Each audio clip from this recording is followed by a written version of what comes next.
कौन से ऐसे पोर्टफोलियो में इन्वेस्टमेंट करें कि हमारा काफ़ी बड़ा फंड तैयार हो।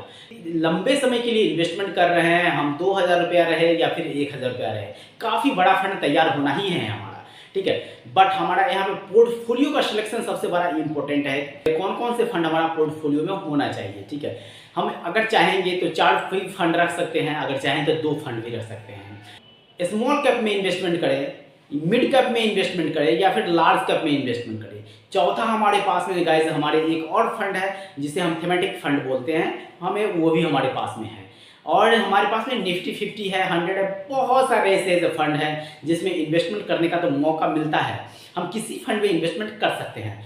बट देखना ये होता है कि जिस फंड में हम इन्वेस्टमेंट करते हैं क्या हमारा जो एक्सपेक्टेशन होता है 20% का, 18% का, 22% का, 25% का, क्या हमें वो मिलेगा या फिर नहीं मिलेगा उस फंड में।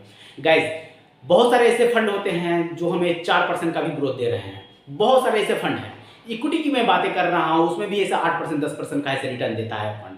गाइज डेब्ट फंड है बहुत सारे ऐसे जो आपको 4%, 5%, 8%, 10% का रिटर्न देते हैं, इससे ज़्यादा का रिटर्न उसमें नहीं होता है। 3-4 क्राइटेरिया को अगर ध्यान में रखकर हम इन्वेस्टमेंट करते हैं और पोर्टफोलियो बनाते हैं, काफ़ी बड़ा फंड ऐसे तैयार होता है। देखिए रिस्क तो है इक्विटी में, बट हम सिलेक्शन जो करेंगे इक्विटी फंड का ही सिलेक्शन करेंगे। अगर हम देखते हैं स्मॉल कैप, मिड कैप और लार्ज कैप की अगर बातें करते हैं, गाइज जब मार्केट गिरता है तो सब फंड का ऐसे मार्केट गिरता है। ऐसा नहीं है कि स्मॉल कैप का मार्केट ऐसे गिर गया, मिड कैप का मार्केट नहीं गिरेगा या फिर लार्ज कैप का मार्केट तो बिल्कुल भी नहीं गिरेगा, ऐसा कभी नहीं होता है। जब भी मार्केट गिरेगा, हाँ डिफरेंस इतना ही होता है कि स्मॉल कैप का मार्केट अगर हम देखते हैं तो हमारा मार्केट है जहाँ पे है 5% गिरता है, मिड कैप का मार्केट वहीं पे हमें 4% गिरता है और ऐसे लार्ज कैप का मार्केट हमें से 3% है गिरता है। बट ऐसा नहीं देखा जाता है गाइस कि मार्केट गिरता ही नहीं है, मार्केट तो हर फंड का गिरता है, चाहे वो सेक्टोरियल फंड हो तो या फिर ऐसे लार्ज कैप हो, मीडियम कैप हो या फिर ऐसे स्मॉल कैप हो या फिर ऐसे निफ्टी 50, कहीं भी आप इन्वेस्टमेंट करते हैं तो मार्केट गिरता ही है, मार्केट बढ़ता भी है गाइस। तो इसीलिए आप जब भी इन्वेस्टमेंट करेंगे स्मॉल कैप में इन्वेस्टमेंट करें, मिड कैप में इन्वेस्टमेंट करें, आप कभी भी इस लार्ज कैप में इन्वेस्टमेंट ना करें। हाँ उस सिचुएशन में आप स्विच कर सकते हैं लार्ज कैप में, जब देखें जैसे कि ऐसे विश्व युद्ध होने वाला है, कोविड का जैसे समय आ गया, उस तरह का कभी कुछ होने वाला है, इकोनॉमी उथल पुथल होने वाला है, किसी भी तरह का आपको लगे कि ऐसा अब ऐसे मार्केट ऐसे 10,000 सेंसेक्स हमारा गिरने वाला है, उस समय आप ऐसे स्मॉल कैप से लार्ज कैप में स्विच कर सकते हैं। हमेशा गाइस हम डायरेक्ट ग्रोथ प्लान में इन्वेस्टमेंट करते हैं क्योंकि यहाँ पे हमें 1% 2% के बीच का हमें डिफरेंस होता है। अगर हम रेगुलर ग्रोथ प्लान में इन्वेस्टमेंट करते हैं, सपोज दैट हमें वहाँ पे 18% का ग्रोथ मिलता है।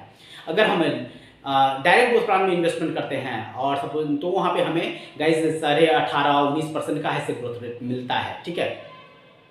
तो हमें कहीं ना कहीं हर फंड का अपना अपना है, 0.5%, 1%, 1.5%, 2% का ग्रोथ रेट का डिफरेंस होता है। अगर आप कैलकुलेट करेंगे गाइस 30 साल के लिए, तो हम बताने जा रहा हूँ कि 1% के कारण गाइस यहाँ पे आप देखेंगे तो 30, 40, 50 लाख रुपए का डिफरेंस हो जाता है। गाइस जो क्वेरी था वो 2000 रुपये मंथली इन्वेस्टमेंट का था, 30 सालों के लिए इन्वेस्टमेंट पे था। गाइस यहाँ पे हम 18% के हिसाब से अगर कैलकुलेशन करते हैं तो हमारा जो टोटल इन्वेस्टमेंट होता है वो 7,20,000 का टोटल इन्वेस्टमेंट होता है हमारा 30 सालों में। हमें जो रिटर्न मिलता है टोटल ओवरऑल जो हमारा इन्वेस्टमेंट प्लस हमारा जो पोर्टफोलियो का जो रिटर्न होता है वो हमारा 2,86,00,000 रुपया का कैलकुलेशन में रिटर्न बन रहा है गाइस। अगर वहीं पे 18% के जगह पे अगर हम 19% का कहीं रिटर्न हमें मिल गया तो गाइज हमें यहाँ पे 3,65,00,000 रुपया का फंड बन रहा है। आप देख सकते हैं कि 18% के हिसाब से कितना का रिटर्न बन रहा है, 19% के हिसाब से कितना का रिटर्न बन रहा है। 1% डिफरेंस होने से गाइज यहाँ पे हमें लगभग 80 लाख रुपया का डिफरेंस होता है क्योंकि हमारा पीरियड यहाँ पे काफ़ी बड़ा है। अगर गाइज हम 20% के हिसाब से अगर रिटर्न अगर कहीं मिलता है स्मॉल कैप में इन्वेस्टमेंट करते हैं तो हमारा यहाँ पे 4,67,00,000 रुपया का फंड तैयार होता है। अगर हम स्मॉल कैप की अगर बातें करते हैं तो SBI स्मॉल कैप में इन्वेस्टमेंट कर सकते हैं, एक्सिस स्मॉल कैप में इन्वेस्टमेंट कर सकते हैं, कोटक स्मॉल कैप में इन्वेस्टमेंट कर सकते हैं guys, Nippon India small cap में इन्वेस्टमेंट कर सकते हैं। निपॉन की बहुत सारे फंड है गाइस, उसमें इन्वेस्टमेंट कर सकते हैं, बट यहाँ पे हम DSP स्मॉल कैप में भी इन्वेस्टमेंट कर सकते हैं।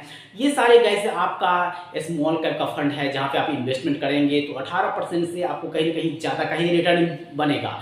गाइस अगर 18% से ज़्यादा का रिटर्न मैंने कैलकुलेशन करके मैं बता दूं, आपको कैलकुलेट करना है तो आप तो आप अपने कैलकुलेटर के अकॉर्डिंग कैलकुलेशन करेंगे, आपको काफ़ी ज़्यादा सिक्योरिटी वहाँ पे होगा। गाइज मेरा वीडियो अगर अच्छा लगा हो तो मेरे वीडियो को लाइक करें, शेयर करें, सब्सक्राइब करें, बेल आइकन जरूर दबाएं ताकि हर नोटिफिकेशन आपको सबसे पहले मिले। गाइज थैंक यू, धन्यवाद।